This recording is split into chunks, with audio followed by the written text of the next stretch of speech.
For years now, wearing football shirts has always been a sign of commitment to your club. However, over the last few years, football shirts aren't a sign of loyalty anymore, but a fashion trend. Big names like Kim Kardashian, IShowSpeed, Drake, Travis Scott and more, all wearing one thing in common. But that's not the full story, because if you look closer, you realise something. A Roma shirt from 1998, a United shirt from 2002, a Juventus top from 2016, a Flamengo top from 1999. These aren't recent kits.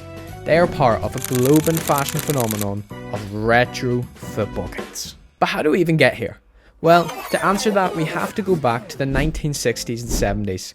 Football kits across the world followed a similar path, a simple cotton shirt with either solid or striped club colours.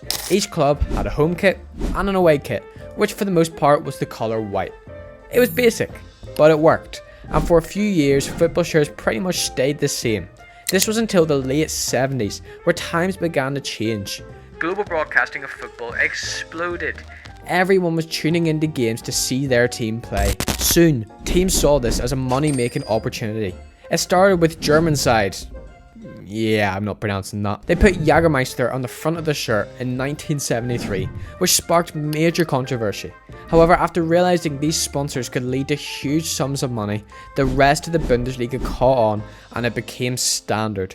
Back in England, the FA had a sponsor ban on shirts. However, after more and more clubs protested against it, they lifted the ban and Liverpool became the first elite club to sign with Hitachi, beginning the football shirt boom. Within just 10 years, all the big clubs caught on and capitalised on this.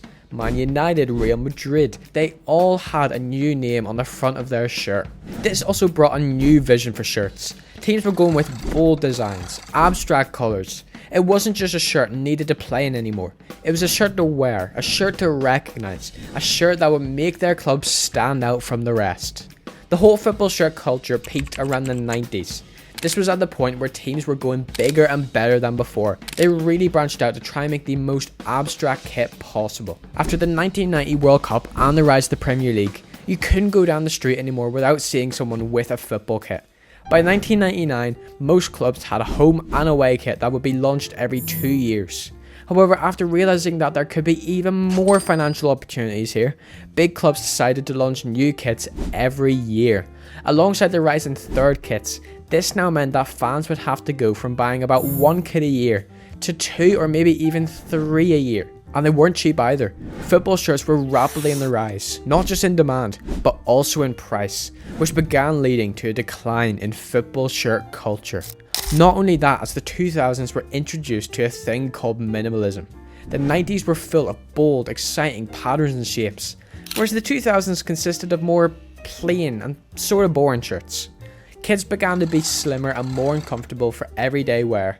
Big companies like Nike, Adidas, Puma, they all began to dominate the football kit market and became rather lazy with their kit designs, being called out multiple times for their flat kit templates across different teams, which they've been found culprit to pretty much every time, most famously Puma's atrocious kit template in 2022. As shirts fell and prices rose, fans felt frustrated and felt like clubs were milking them for their money. The uniqueness had died out and football kit culture was pretty much dead. So what do you do when the new kits are boring and are nothing compared to the 90s? You go back. You turn back the clock and go back to the 1990s. What began as people collecting old kits from their childhood turned into one of the biggest fashion trends the world has ever seen. As fans began to get frustrated around new kits, they viewed older kits as nostalgic.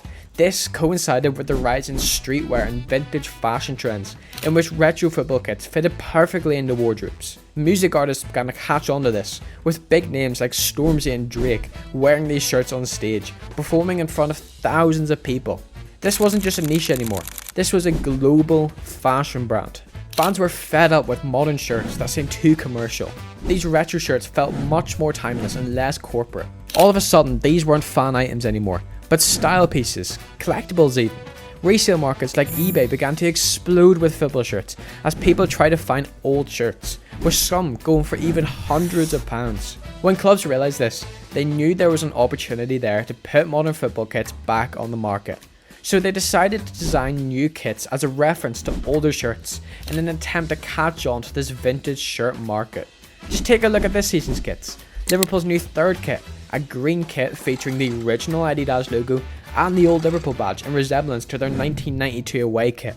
Or how about United's third kit, based on their 1995 away kit? Teams have also begun releasing original sets directly referencing their older kits to try to reach out to this new market of not only football fans, but people around the world. Clubs have begun to realise that old is the new thing and have shifted their entire approach when it comes to football shirts. So what's the future for football shirts?